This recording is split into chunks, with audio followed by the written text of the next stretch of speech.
അല്പസമയം ദൈവത്തിൻ്റെ വചനം ധ്യാനിപ്പാനായിട്ട് നമുക്കൊരു വേദഭാഗം വായിക്കാം. മർക്കോസിൻ്റെ സുവിശേഷം 8-ാം അധ്യായം 34-ാം വാക്യം. മർക്കോസിൻ്റെ സുവിശേഷം 8-ാം അധ്യായം 34-ാം വാക്യം. ഇന്നൊരു ബൈബിൾ സ്റ്റഡിയാണെന്ന് എനിക്കറിയാം. പ്രസംഗവും ബൈബിൾ സ്റ്റഡിയും തമ്മിൽ അല്പവ്യത്യാസമുണ്ട്. നമ്മൾ അരി ഉപയോഗിച്ച കഞ്ഞി ഉണ്ടാക്കുന്നതും ചോറുണ്ടാക്കുന്നതും, പക്ഷെങ്കിൽ ചോറും കഞ്ഞിയും തമ്മിൽ വ്യത്യാസമുണ്ട്. എന്നതുപോലെ കോഴി തീറ്റി തിന്നുന്ന കണ്ടിട്ടുണ്ടോ? ഇങ്ങനെ കൊത്തി. താറാവ് തിന്നുന്ന കണ്ടിട്ടുണ്ടോ? ഇങ്ങനെ. അതുപോലെ ഈ പ്രസംഗവും ബൈബിൾ സ്റ്റഡിയും തമ്മിൽ ചെറിയ വ്യത്യാസമുണ്ട്. മീൻ നമുക്ക് കറി വെക്കാം. അതിന് കറിയുടെ ചാറിൻ്റെ അളവ് എത്ര നമുക്കറിയത്തില്ല. പക്ഷേങ്കിൽ മീൻ നമ്മൾ വറുത്തെടുക്കുകയാണെങ്കിൽ അതിനൊരു മിനിമം ഇതുണ്ട്. ആ ഒരു വ്യത്യാസം ഉണ്ടായിരിക്കും ഈ ബൈബിൾ സ്റ്റഡിയും ആ ഒരു വചനത്തിൽ നിന്നുള്ള പ്രസംഗവും തമ്മിൽ. അപ്പോൾ അല്പസമയം നമുക്ക് ധ്യാനിച്ച് ഈ ചോക്ലേറ്റ് തിന്നുന്നത് പോലെ വേണം നമ്മൾ വചനം വായിക്കാനും ധ്യാനിക്കാനും. അത് മാക്സിമം എൻജോയ് ചെയ്ത് അത് അലിച്ച് രുചിച്ച് അത് നന്നായിട്ടൊരു അനുഭവമാക്കി വേണം ദൈവത്തിൻ്റെ വചനം നമ്മൾ ധ്യാനിക്കാൻ. സ്തോത്രം. സന്തോഷത്തോടെ ദൈവത്തിൻ്റെ വചനം ധ്യാനിപ്പാൻ നമ്മുടെ ജീവിതത്തിൽ ഇടയായിത്തീരണം. സ്തോത്രം. ഇവിടെ വായിക്കുകയാണ്, പിന്നെ അവൻ പുരുഷാരത്തെയും തൻ്റെ ശിഷ്യന്മാരെയും അരികെ വിളിച്ചു. ഇവിടെ അവനെന്ന് പറഞ്ഞിരിക്കുന്നത് യേശുക്രിസ്തുവിനെ കുറിച്ചാണ്. അത് നമുക്ക് വ്യാഖ്യാനമൊന്നും വേണ്ട.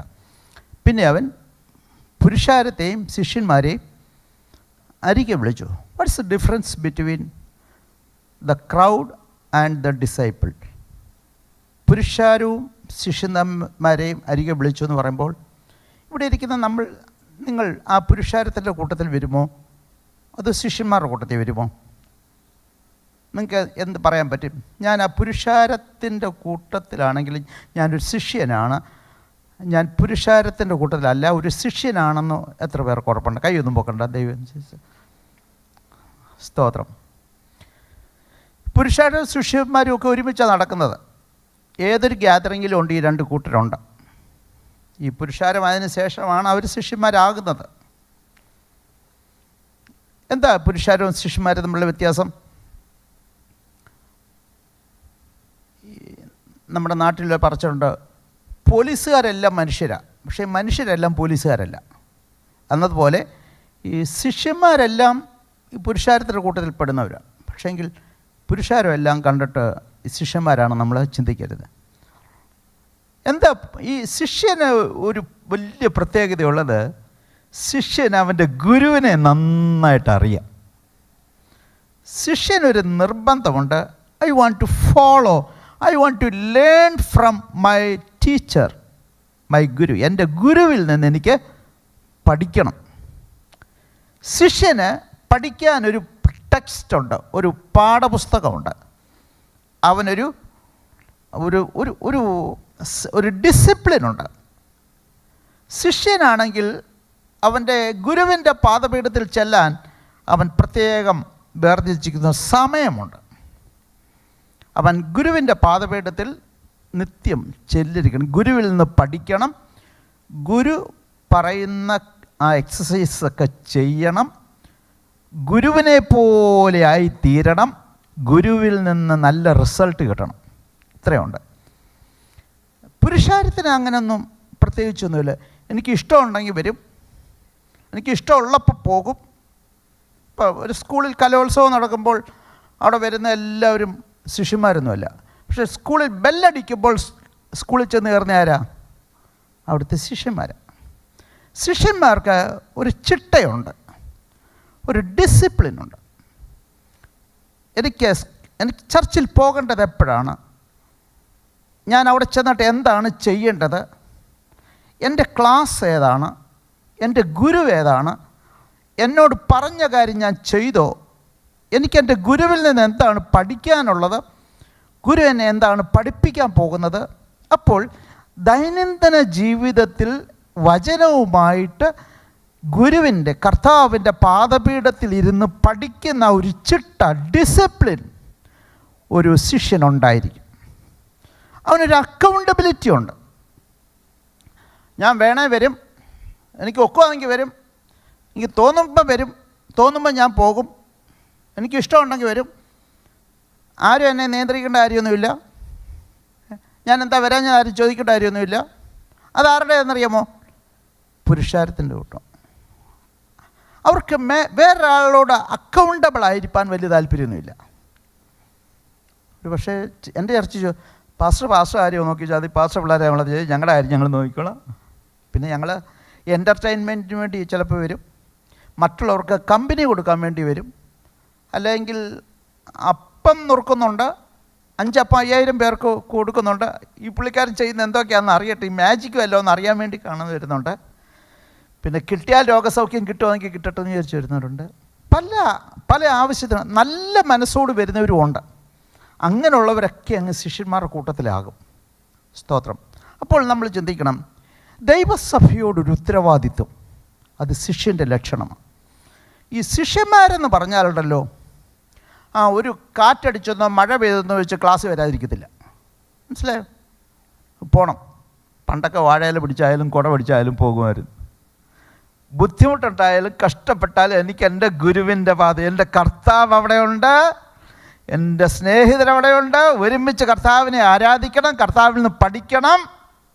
അല്ലാത്തവർക്ക് ചെറിയ ചെറിയ കാര്യം നോക്കിയിരിക്കും. ഇന്ന് പാകിസ്ഥാനിൽ ഇടിവെട്ടി മഴ പെയ്തു, അതുകൊണ്ട് ഞാൻ പോകുന്നില്ലെന്ന് പറഞ്ഞിരിക്കുന്നവർ ഒരു അനുഭവം ഉണ്ടാകും. അപ്പോൾ ചെറിയ കാര്യം മതി, നിസ്സാരമായ കാര്യം മതി ആരാധന മുടക്കാൻ, ആത്മീയ കൂട്ടായ്മ ഇല്ലാതാക്കാൻ.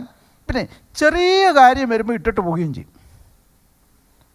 അവർ നമുക്കറിയാമല്ലോ, നമ്മുടെ നാട്ടിൽ ഉന്തുവണ്ടി ഉണ്ടായിരുന്നു. ഇങ്ങനെ തെള്ളി ഒരാളിങ്ങനെ തെള്ളിക്കൊണ്ടിരിക്കണം. തെള്ളി മേലോട്ട് കയറുമ്പോൾ ഒരാളുടെ കൈ വിട്ടുപോയാൽ അതുപോലെ ഇങ്ങ് താഴോട്ട് വരും. മറ്റേന്ന് പറഞ്ഞാൽ നല്ല ഇഞ്ചൻ നല്ല കണ്ടീഷനാണ്. ഏത് മല വന്നാലും ഏത് പ്രതിസന്ധി വന്നാലും ഞാൻ കയറും. അതാണ് ശിഷ്യൻ്റെ ചൊല്ലുന്നത്. ഏത് പ്രതിസന്ധി വന്നാലും, പ്രശ്നം വന്നാലും, ഏത് കോളോ കാറ്റോ വന്നാലും കർത്താവിൻ്റെ കൂടെ ഉണ്ടാകും. കർത്താവിനോട് പറ്റിയിരിക്കുവാനും, കർത്താവിൽ വേരൂന്നി വളരുവാനും, വചനത്തിൽ വേരൂന്നി വളരുവാനും അവർ നിർബന്ധിതരാണ്, അവർ ആഗ്രഹമുള്ളവരാണ്. അതാണ് ഈ ശിഷ്യന്മാരും പുരുഷാരും തമ്മിൽ വ്യത്യാസം. അവരവർ തീരുമാനിക്കാൻ ഞാൻ ഏത് കൂട്ടത്തിലായിരിക്കുന്നു. എനിക്കും കർത്താവേ നിൻ്റെ ഒരു ശിഷ്യനായി തീരണം. നിസ്സാര കാര്യത്തിൻ്റെ പിറകിൽ വിശ്വാസം ഇട്ടിട്ട് കളയുന്ന, കൂട്ടായ്മ മുടക്കുന്ന, കർത്താവേ ആ ഉത്തരവാദിത്വ ബോധമില്ലാത്ത ഒരു വിശ്വാസിയായിരിക്കുവാനല്ല, ജനിച്ച പാടെ തന്നെ ഇപ്പോഴും വിശ്വാസിയായിട്ടിരിക്കാനല്ല, ഒരു ഹയർ ലെവലിലേക്ക് എനിക്കൊരു ഗ്രോത്ത്, ഒരു വളർച്ച, ഡെവലപ്മെൻറ്റ് വേണം കർത്താവേ. ഇത്രയും നാളൊക്കെ എനിക്ക് ഇത്രയും പ്രായമൊക്കെ ആയില്ല കർത്താവേ, എനിക്കും കൂടെ നിൻ്റെ ഒരു നല്ല ശിഷ്യനാക്കണം. എനിക്കെന്നും നിൻ്റെ വചനം ഒന്ന് പഠിക്കണം. എനിക്കെൻ്റെ കർത്താവിൽ നിന്ന് എനിക്കെന്നും കേൾക്കണം, വായിക്കണം, ധ്യാനിക്കണം, നിന്നെ ഒന്ന് അനുഗമിക്കണം, നിൻ്റെ ഇഷ്ടം ഒന്ന് ചെയ്യണം. അങ്ങനൊരു കൊതി, ആഗ്രഹം നമുക്കുണ്ടാകണം. അപ്പോൾ ഇവിടെ പറയാണ്, അവൻ പുരുഷാരത്തെയും ശിഷ്യന്മാരെയും വിളിച്ചു. നമുക്കറിയാം നമ്മൾ ആരാണെന്ന്. എന്നിട്ട് അവരോട് പറയാണ്, ഒരുത്തൻ എന്നെ അനുഗമിച്ചാൽ. യേശുവിൻ്റെ ഒരു പ്രത്യേകത എന്താ അറിയാമോ? ഈ കർത്താവിൻ്റെ അടുക്കൽ ചെന്നാൽ ദൈവശബ്ദം കേൾക്കാതെ പോകാനേ ഒക്കത്തില്ല. ഇവിടെ വന്നിരുന്നിട്ടും ദൈവശബ്ദം കേൾക്കാതെ പോകാൻ കഴിയും. അപ്പോൾ കർത്താവ് അവരോട് അരുളി ചെയ്യുന്നു. കർത്താവിൻ്റെ അടുക്കൽ ആര് വന്നാലും അവരുടെ അന്തരംഗത്തോട് ദൈവം സംസാരിക്കാനിടയായി തരും. സ്തോത്രം. എൻ്റെ ചെറിയ പ്രായത്തിൽ ഞാൻ പഠിച്ചൊരു പാട്ടാണ്, യേശുവിനെ കാണണം, എനിക്ക് യേശുവിനെ കാണണം, തീവ്രമായ ആശിപ്പു ഞാൻ, എനിക്ക് യേശുവിനെ കാണണം. സ്നേഹപിതാവേ കണ്ണുകൾ തുറന്നു തരണേ, പരിശുദ്ധാത്മാവേ കണ്ണുകൾ തുറന്നു തരണേ, എനിക്ക് യേശുവിനെ കാണണം. അതാണ് ശിഷ്യൻ്റെ ആഗ്രഹം. പിന്നെ പറയും, എനിക്ക് യേശുവിനെ കേൾക്കണം, എനിക്ക് യേശുവിനെ കേൾക്കണം, തീവ്രമായ ആശിപ്പു ഞാൻ, എനിക്ക് യേശുവിനെ കേൾക്കണം. സ്നേഹപിതാവേ കാതുകൾ തുറന്നു തരണേ, പരിശുദ്ധാത്മാവേ കാതുകൾ തുറന്നു തരണേ, എനിക്ക് യേശുവിനെ കേൾക്കണം. ഒരു ശിഷ്യൻ്റെ തീവ്രമായ ആഗ്രഹമാണ്, എൻ്റെ കർത്താവിൽ നിന്ന് കേൾക്കാതെ ഈ ലോകത്തിൽ ഒന്നും കേൾക്കാൻ ഞാൻ ഇടയാകരുത്. അതാണ് എനിക്ക് യേശുവിനെ ആസ്വദിക്കണം, എനിക്ക് യേശുവിനെ ആസ്വദിക്കണം. ഈ ലോകത്തിൽ എന്തെങ്കിലും ആസ്വദിക്കുന്നതിന് മുമ്പ്, ഒരു നല്ല കാപ്പി കുടിക്കുന്നതിന് മുമ്പ് പോലും എനിക്ക് യേശുവിനെ ആസ്വദിക്കണം.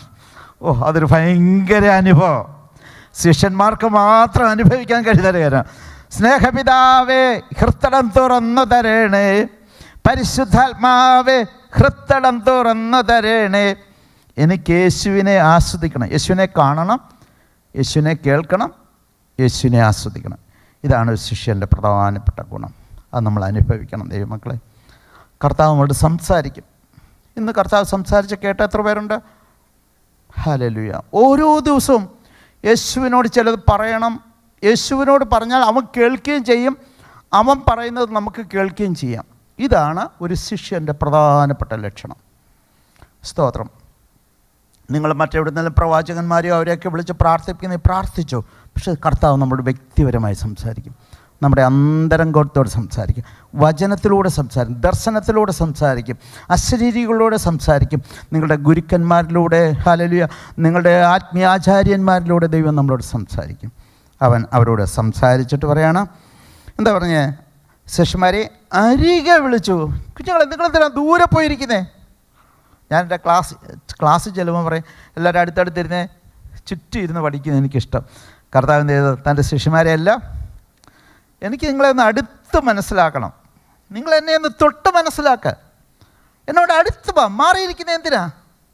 നമ്മൾ അകലൊന്നും വേണ്ട, യേശുവിനോട് അടുക്കാൻ. ഓരോ ദിവസം ഇന്നലത്തേക്കാൾ അധികം എനിക്ക് എൻ്റെ യേശുവിനോട് അടുക്കാൻ കഴിഞ്ഞിട്ടുണ്ടോ? കർത്താവിൽ നിന്ന് അകലം വിട്ട് നടക്കുന്നൊരനുഭവമാണ്. അവൻ ശിഷ്യന്മാരെ എല്ലാം, ഞാനൊരു വലിയ നേതാവാണ്, ഞാനൊരു വലിയ സൂപ്രണ്ടാണ്, നിങ്ങളെല്ലാം അവിടെ നിന്നാൽ മതി, ഇങ്ങനെ നിന്ന് ദൂരെ നിന്ന് കണ്ടാൽ മതി, ഇങ്ങനെ ഉള്ളൊരു അതിയല്ല. കർത്താവ് ഒരു സെർവൻ്റ് ലീഡറാണ്. അവൻ പാപികളെയും ദരിദ്രരെയും അപമാനിതരെയും ദുഃഖിതരെയും തങ്ങളിലേക്ക് അടുപ്പിക്കുന്ന ദൈവം. അധ്വാനിക്കുന്നവരും ഭാരം ചുമക്കുന്നവരായുള്ളവരെ എല്ലാവരും എൻ്റെ അടുക്കിലേക്ക് വരുവിൻ. എന്തിനാണ് നമ്മൾ ക്രിസ്ത്യാനിയായിട്ട് ഇങ്ങനെ കർത്താവിൽ അകന്നകന്നു പോകുന്നത്?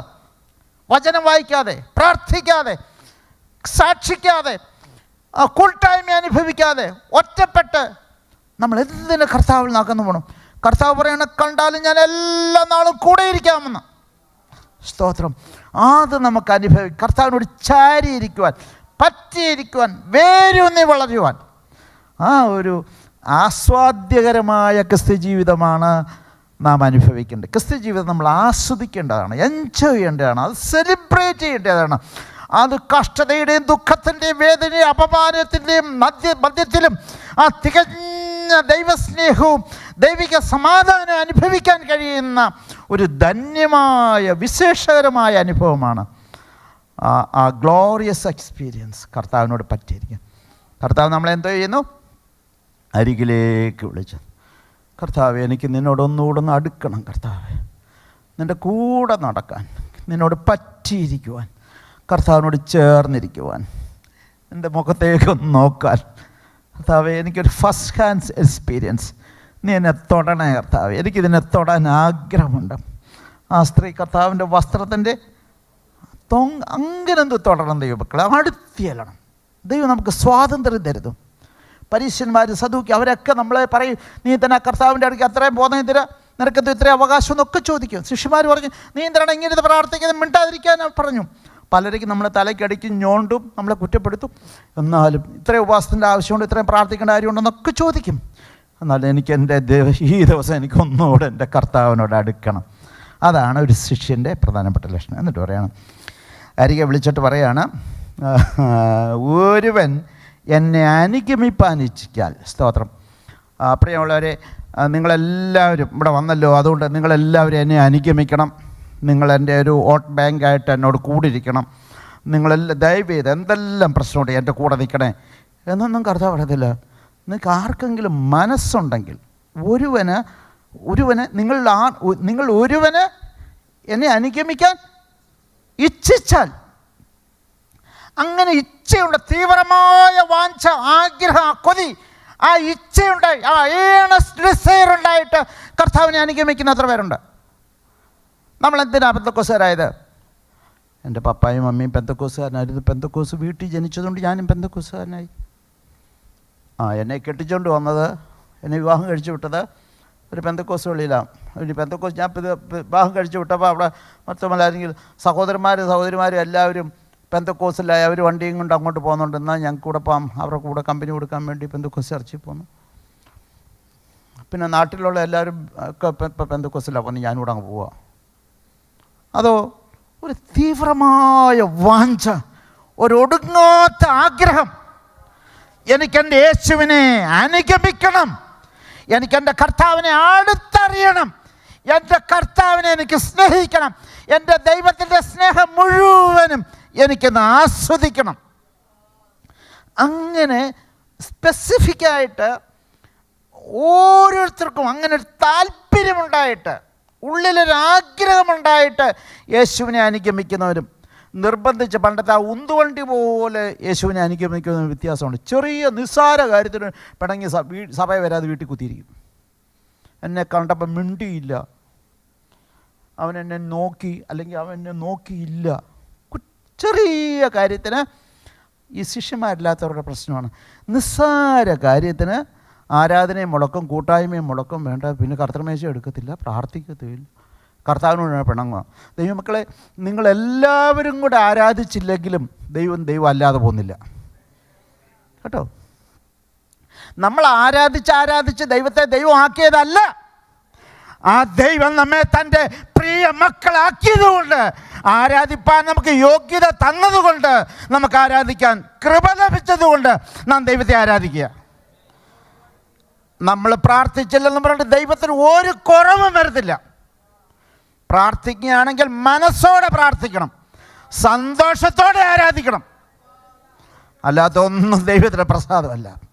അതുകൊണ്ട് നമ്മൾ ആരാധിച്ച് ദൈവത്തെ ദൈവമാക്കിയതല്ല, ദൈവം നമ്മെ സ്നേഹിച്ച് ദൈവത്തിൻ്റെ മക്കളാക്കി തീർന്നതാണ്. അത് നമ്മൾ മനസ്സിലാക്കണം. സ്തോത്രം. അതുകൊണ്ട് ദൈവത്തിന് ഒരു ഔദാര്യം ചെയ്യുന്നത് പോലെ ആരും ആരാധിക്കണ്ട. ദൈവം അതിന് യോഗ്യനായതുകൊണ്ടും അർഹനായതുകൊണ്ടും ആരാധന ദൈവത്തിനുള്ളതായതുകൊണ്ടും അത് നമ്മൾ കൊടുക്കുവാൻ അത് നമ്മുടെ മര്യാദയാണ്, നമ്മുടെ ഉത്തരവാദിത്വമാണ്. ഹല്ലേലൂയ. അവൻ നമ്മെ അതിനു വേണ്ടി സൃഷ്ടിച്ചത് കൊണ്ട് നമ്മുടെ ജനനത്തിൻ്റെ, നമ്മുടെ നിലനിൽപ്പിൻ്റെ ഉദ്ദേശം ദൈവത്തെ പ്രസാദിപ്പിക്കുക എന്നുള്ളത്.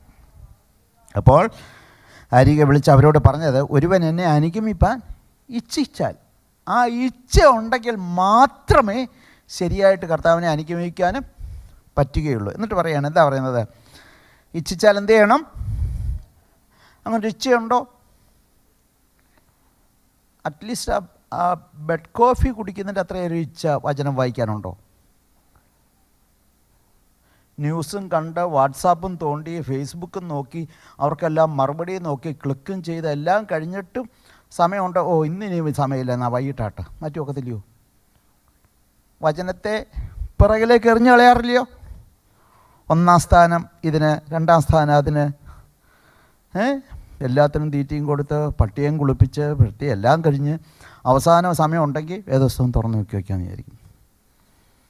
കർത്താവിനെ പലപ്പോഴും വേദനിപ്പിക്കാറുണ്ട്, ഒത്തിരി നമ്മൾ ദുഃഖിപ്പിക്കാറുണ്ട്.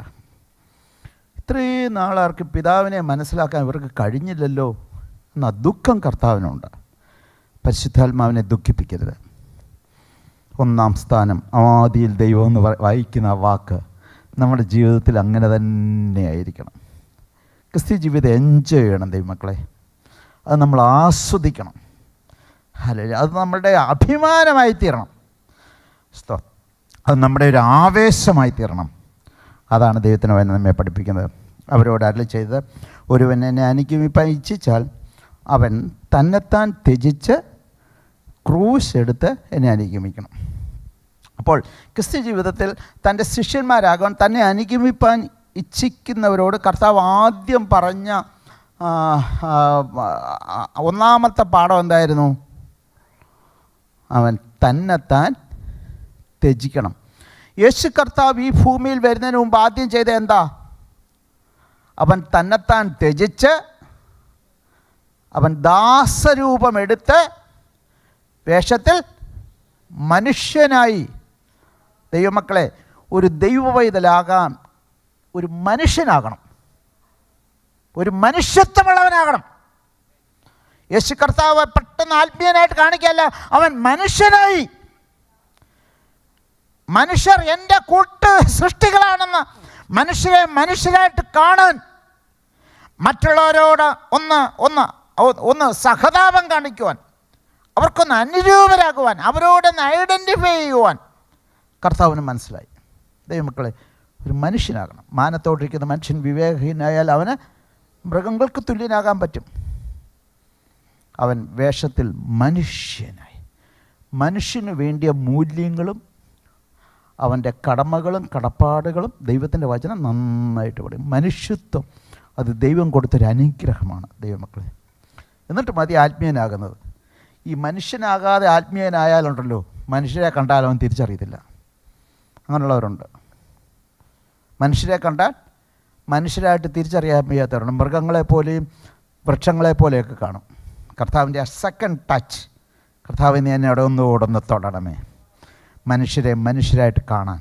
അതാണ് യേശുവിൻ്റെ ഒരു പ്രധാനം. അവൻ തന്നെത്താൻ, യേശു പറയാണ്, എൻ്റെ പിറകെ വരണമെങ്കിൽ നിങ്ങൾ തന്നെത്താൻ ത്യജിക്കണം. ദൈവം ചെയ്ത ഏറ്റവും വലിയ ത്യാഗം ക്രൂശിൽ നമുക്ക് വേണ്ടി മരിച്ചതാണോ, അതോ അത്യുന്നത ദൈവത്തോടുള്ള സമത്വം മുറുകെ പിടിക്കണമെന്ന് വിചാരിക്കാതെ അതെല്ലാം വിട്ട് അവൻ്റെ മഹത്വവും തേജസ്സും അധികാരവും ശക്തിയും പദവിയും എല്ലാം വിട്ടുകളയുവാൻ, എനിക്ക് വേണ്ടി എൻ്റെ പാപത്തിൻ്റെ പരിഹാരത്തിനായി എന്നെ ദൈവത്തിൻ്റെ മകനായി തിരിച്ചെടുക്കുവാനായി അതെല്ലാം ഉള്ളതെല്ലാം വിട്ടുകളഞ്ഞ ആ ശുശ്രൂഷയാണ് ദൈവം ചെയ്ത ഏറ്റവും വലിയ ത്യാഗം. ക്രൂശ് രണ്ടാമതുള്ളതാണ്. സ്തോത്രം. അവൻ അങ്ങനെ തന്നെത്താൻ ത്യജിക്കാൻ കഴിഞ്ഞിരുന്നില്ലെങ്കിൽ ക്രൂശ് വഹിക്കാൻ പറ്റത്തില്ലായിരുന്നു.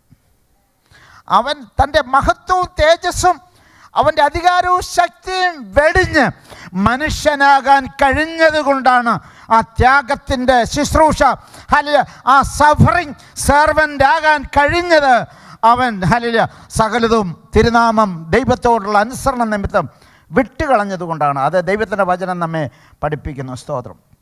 അപ്പോൾ പറയുകയാണ്, അവൻ തന്നെത്താൻ അതുകൊണ്ട് ഞാൻ തന്നെത്താൻ ത്യജിച്ചത് കൊണ്ട് നിങ്ങൾ ആരും എന്നേക്കാളും കുറഞ്ഞ ഒരനുഭവത്തിലായി തീരാൻ ഇടയാകരുത്. അതുകൊണ്ട് പറയാണ്, തന്നെത്താൻ ത്യജിച്ച് ക്രൂശെടുക്കണം. നിങ്ങളെല്ലാം ശിഷ്യന്മാരാണുള്ള, ശിഷ്യന്മാരുടെ ആദ്യത്തെ പടിയാണ് തന്നെത്താൻ ത്യജിക്കുന്നത്. എന്നാ നമ്മൾ തന്നെത്താൻ ത്യജിച്ചത്? തന്നെത്താൻ ത്യജിച്ചോ നമുക്ക് എങ്ങനെ മനസ്സിലാക്കാൻ പറ്റും? ഞാനിവിടെ വന്നപ്പം എന്നെ അറിയുന്ന 2 പേരുണ്ടായിരുന്നു. അവർ എന്നെ കണ്ടിട്ട് മിണ്ടിയില്ല. ഓ, എന്തോ ഒരു സങ്കടം, വിഷമം, വേദന. ഞാനും ഇനി അവനെ കണ്ടാൻ പറ്റത്തില്ല. ഇനി എന്നെ കണ്ട് മിണ്ടിയില്ല, ഞാനങ്ങ് തിരിച്ചു പോയേക്കാം. ദൈവമക്കളെ, തന്നെത്താൻ ത്യജിച്ചൊരു വ്യക്തിക്ക് ഇനി ലോകത്തുള്ള എല്ലാവരും കൂടെ നിങ്ങളെ ത്യജിച്ചാലും പുള്ളിക്ക് വലിയ വിഷമമൊന്നും ഉണ്ടാകത്തില്ല. മക്കളെ, നീ എന്നെ ത്യജിക്കുന്നതിന് മുന്നമേ ഞാൻ ക്രിസ്തു നിമിത്തം എന്നെ ത്യജിച്ചതാ. സ്തോത്രം. തന്നെത്താൻ ത്യജിച്ചു എന്ന് പറഞ്ഞാൽ എൻ്റെ ആ നല്ല കാറിൻ്റെ ഡ്രൈവർ സീറ്റിൽ നിന്ന് ഞാനിങ്ങോട്ട് ഇറങ്ങിയിട്ട്, എൻ്റെ ജീവിതമാകുന്ന എൻ്റെ ഡ്രൈവർ സീറ്റിൽ നിന്ന് ഞാനിങ്ങ് ഇറങ്ങി മാറി പുറയിലിരുന്നിട്ട്, യേശു കർത്താവേ അങ്ങോട്ടൊന്ന് കയറിയിരുന്നേ, എൻ്റെ ജീവിതത്തിൻ്റെ സ്റ്റിയറിങ് നീ ഒന്ന് പിടിച്ച്, ആ ബ്രേക്കും ആ ക്ലച്ചും ഈ വാഹനത്തിൻ്റെ ആ ഉടമസ്ഥതയെ അവകാശവും ആധിപത്യവും അല്ല നീ ഒന്ന് ഏറ്റെടുത്ത്, ഞാൻ പിൻസീറ്റിലിരിക്കാം, നിനക്ക് കൊണ്ടുപോകേണ്ടിടത്തോട്ട് എന്നെ കൊണ്ടുപോകാം, നീ സ്റ്റോപ്പ് ചെയ്യുന്നിടത്ത് ഞാനും നിൽക്കും, നീ വിടുന്നിടത്ത് ഞാനും ഉണ്ട്. ഹല്ലേലൂയ. അതാണ് തന്നെത്താൻ ത്യജിച്ച് എൻ്റെ ജീവിതത്തിൻ്റെ മുഖ്യ ആസനത്തിൽ നിന്ന് ഒന്ന് ഇറങ്ങി കർത്താവിനെ ആ ക്രൗൺ അണിയിപ്പിച്ച് ആ തേജസ് ബഹുമാനമുള്ളവനായി ഹൃദയത്തിൽ രാജാവായി വാഴിക്കുന്ന, ഇനി ഞാനല്ല ക്രിസ്തു അത്രേ എന്നിൽ ജീവിക്കുന്നത്, ആ അനുഭവമാണ് തന്നെത്താൻ ത്യജിക്കുന്നത്. യേശു തന്നെത്താൻ ത്യജിച്ചതാണ് ലോകത്തിൽ സംഭവിച്ച ഏറ്റവും വലിയ അത്ഭുതം. ദൈവം മനുഷ്യനായി ഭൂമിയിൽ വന്നു. അത് എല്ലാവർക്കും കാണാനും കേൾക്കാനും അറിയാനും മനസ്സിലാക്കാനുള്ളതാണെങ്കിൽ, ദൈവമക്കളെ, നമ്മൾ തന്നെത്താൻ ത്യജിച്ചത് എങ്ങനെയാണ്? നമ്മൾ തന്നെത്താൻ ത്യജിച്ചപ്പോൾ എന്തൊക്കെ സംഭവിച്ചു? സത്യമായിട്ടും നാം നമ്മെ തന്നെ ത്യജിച്ചു. ഒരു സത്യക്രിസ്ത്യാനിയാകണമെങ്കിൽ, ഒരു ശരിയായ ഡിസൈപ്പിൾ ആകണമെങ്കിൽ തന്നെത്താൻ ത്യജിക്കണം. ഞാൻ 5 വയസ്സ് വരെ അമ്മയുടെ ഈ കച്ചമുറിയിലും പിടിച്ച് കൂടെ അമ്മ പോകുന്നിടത്തോട്ട് പോയി ഇങ്ങോട്ട് പോയി അമ്മയെ വഴക്കമുണ്ടാക്കി നടന്നു. ആ വീടിൻ്റെ അന്തരീക്ഷം ഒന്ന് ത്യജിച്ച് കഴിഞ്ഞാലേ എനിക്ക് ആശാമ്പള്ളിക്കുടത്തിലോട്ട് പോകാൻ പറ്റത്തുള്ളൂ. എൻ്റെ കയ്യിലിരിക്കുന്ന ആ $100 നല്ല ടെക്സ്റ്റൈൽ കൊണ്ട് കൊടുത്തിട്ട് എനിക്ക് ഇഷ്ടപ്പെട്ട ഡ്രസ്സ് വാങ്ങിക്കണമെങ്കിലേ ഈ $100 കളയണം. ഇവിടെ ഇരിക്കുന്ന അതങ്ങ് കളയാലേ അതെനിക്ക് വാങ്ങിക്കാൻ പറ്റത്തുള്ളൂ. നമ്മുടെ സെൽഫ്, ഞാൻ വലിയവനാണ്, ആ ഗർവം, അഹങ്കാരം, നിഗളം, ഞാൻ ഏതാണ്ടാണെന്നുള്ള ആ പെരുപ്പിച്ച് കാണിക്കുന്ന ഊതി വീർപ്പിച്ച വ്യക്തിത്വത്തിനൊക്കെ ഒന്ന് കുത്തിവിട്ട് ഞാൻ തന്നെത്താൻ ത്യജിച്ചു. ഹല്ലേലൂയ. ഇനി യേശുവിനെ ഞാൻ എൻ്റെ ഹൃദയത്തിലേക്ക് സ്വീകരിച്ചു. യേശുവാണ് ഇനി തീരുമാനിക്കുന്നത് ഞാൻ എന്ത് ചെയ്യണം, എങ്ങനെ സംസാരിക്കണമെന്ന് യേശുവാണ് തീരുമാനിക്കുന്നത്. അല്ലെ, എങ്ങനെ എനിക്ക് തന്ന പണം ഉണ്ടാക്കണമെന്നും ആ പണം എങ്ങനെ ചിലവഴിക്കണമെന്നും എൻ്റെ കർത്താവാണ് തീരുമാനിക്കുന്നത്. എൻ്റെ ജീവിതത്തിൻ്റെ സകല ആധിപത്യവും അവകാശവും എൻ്റെ കർത്താവിന് കൊടുത്തു. അതാണ് തന്നെത്താൻ ത്യജിക്കുക എന്ന് പറഞ്ഞത്. അങ്ങനെ ഒരു പൂർണ്ണമായൊരു അനുഭവം ഇല്ലെങ്കിൽ മുട്ടുകുത്തി കർത്താവിൻ്റെ പാദപീഠത്തിൽ വീണ് കരഞ്ഞ് പ്രാർത്ഥിക്കണം. കർത്താവെ, ആ തന്നെത്താൻ ത്യജിക്കുവാൻ ഞാനും തയ്യാറാണ്, നിന്നെപ്പോലെ ആകാൻ എനിക്കും ഇഷ്ടമാണ് കർത്താവെ. അങ്ങനെ ഒരു അനുഭവം എനിക്ക് തരണമേ. ആരെങ്കിലും കേട്ട് എന്തെങ്കിലും ഒന്ന് പറഞ്ഞാൽ അതിന് തക്ക മറുപടി കൊടുത്തില്ലെങ്കിൽ ഉറക്കം വരാത്ത സ്വഭാവം ഒന്ന് മാറ്റി തരണേ കർത്താവെ. എന്തെങ്കിലും പറഞ്ഞാൽ അതൊന്ന് എളിമയോടെ കേൾക്കാൻ, താഴ്മയോടെ കേൾക്കാൻ, മുഖത്ത് തുപ്പിയിട്ടും ക്ഷമിക്കണേ എന്ന് പറച്ച ആ സ്വഭാവം എനിക്കൊന്ന് തരണേ കർത്താവെ. എനിക്കൊന്ന് തരണേ കർത്താവേ. എന്തെങ്കിലും ഒന്ന് കേട്ടാൽ അതിന് പകരം വീട്ടിലേക്ക് ഉറക്കം വരാത്തൊരു സ്വഭാവം എനിക്കുണ്ട്, അതൊന്ന് മാറ്റി തരണേ കർത്താവേ. ആ തന്നെത്താനൊന്ന് ത്യജിക്കുവാൻ നീ കൃപ തരണമേ എന്ന് ദൈവത്തോട് പ്രാർത്ഥിക്കണം. തന്നെത്താൻ ത്യജിച്ച് ക്രൂശെടുത്ത് തന്നെ അനുഗമിക്കട്ടെ എന്ന്. സ്തോത്രം. ഹല്ലേലൂയ. ഉള്ള സമയത്തിനകത്ത് ഞാൻ തീർക്കാം. എന്താ ദൈവങ്ങളെ ക്രൂശെടുത്ത് അനുഗമിക്കുക എന്ന് പറഞ്ഞാൽ എന്താ? നമ്മുടെ ക്രൂശ് എന്തുവാ? യേശു പറഞ്ഞു ക്രൂശെടുത്ത് അനുഗമിക്കാൻ. അപ്പം നമ്മളെല്ലാവരും ക്രൂശെടുത്ത് അനുഗമിക്കുന്ന എത്ര പേരുണ്ട്? What is our cross? What's the meaning of our cross? എന്താണ് ക്രോസ്? ജീവിതത്തിൽ ഏറ്റവും മ്ലേച്ഛമായ പാപം ചെയ്ത, തെറ്റ് ചെയ്ത, രാജ്യദ്രോഹം ചെയ്ത വ്യക്തി ഏറ്റവും മ്ലേച്ഛമായ രീതിയിൽ, ഹീനമായ രീതിയിൽ അവരെ കൊല്ലുവാൻ, പരസ്യമായിട്ട് ലജ്ജാപൂർണരായി കൊല്ലുവാൻ ഉപയോഗിക്കുന്ന ഒരു ടൂളാണ്. Very ugly heavy instrument. സ്തോത്രം. എന്താണ് യേശുവിൻ്റെ ക്രൂശ്? എന്തായിരുന്നു? യേശുവിനെ ക്രൂശിച്ച എന്തിനാ? കൊല്ലാന്, വേറെ ഒരു കാര്യത്തിനുമല്ല.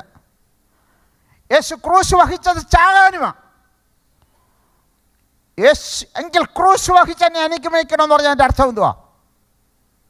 Cross of Christ is equal to death of Christ. Cross of Johnson is equal to death of Johnson. ക്രൂശ് വഹിക്കുന്നുണ്ടോ ദൈവമക്കളെ? നിസ്സാര കാര്യത്തിന് ആ ജഡം ശക്തി പ്രാപിച്ച്, ജയം പ്രാപിച്ച്, വാക്കുകളിലൂടെയും മസിൽ പവറിലൂടെയും ഒക്കെ നമ്മൾ ജഡത്തിൽ പോരാടുന്ന, പൊരുതുന്ന ഒരു അനുഭവം നമുക്കുണ്ടോ? അതോ ക്രൂശ് വഹിക്കുന്നുണ്ടോ? സ്തോത്രം. ഒരുവൻ എൻ്റെ പിന്നാലെ വരുവാൻ ഇച്ഛിച്ചാൽ അങ്ങ് അനുഗമിച്ച് തീർന്നില്ല, ഇച്ഛിച്ചാൽ തുടക്കമാണ്. ക്രിസ്തു ജീവിതത്തിൻ്റെ തുടക്കം മുതലുള്ളൊരു അനുഭവമാണ് ക്രൂശ് വച്ച് എനിക്ക്. എന്തായിരുന്നു യേശുവിൻ്റെ കർത്താവ് പറഞ്ഞത്? നിങ്ങളെല്ലാവരും എൻ്റെ ക്രൂശ് വായിക്കണമെന്നല്ല പറഞ്ഞത്, തൻ്റെ ക്രൂശ് വായിക്കണമെന്നാണ്. എന്താ നിങ്ങളുടെ ക്രൂശ്? എന്താണ്?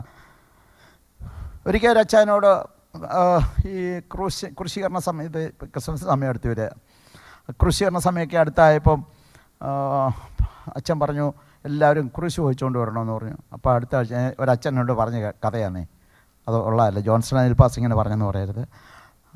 അടുത്ത ആഴ്ച വന്നപ്പോൾ പുള്ളിയുടെ ഭാര്യ, സാധാരണ ആരാധനയ്ക്ക് കൊണ്ടുവരാത്ത അന്ന് പുള്ളിയുടെ ഭാര്യയും വലിച്ചു പിടിച്ചുകൊണ്ട് ചർച്ചിൽ കൊണ്ടുവന്ന് പറഞ്ഞു, ഇതാ അച്ഛൻ എൻ്റെ ക്രൂശ് എന്ന്. ചിലരോട് ക്രൂശ് എന്താന്ന് പറഞ്ഞാൽ, പാസ്റ്റർ ജനിച്ചെന്ന സമയം മുതലേ അങ്ങ് അസുഖം, ഒന്നിന് പറയാം അങ്ങ് അസുഖമാണ്, അതാ ക്രൂശ്. അങ്ങനെയെങ്കിൽ യേശു 2 പ്രാവശ്യം ക്രൂശിക്കപ്പെടേണ്ട കാര്യമില്ലായിരുന്നു.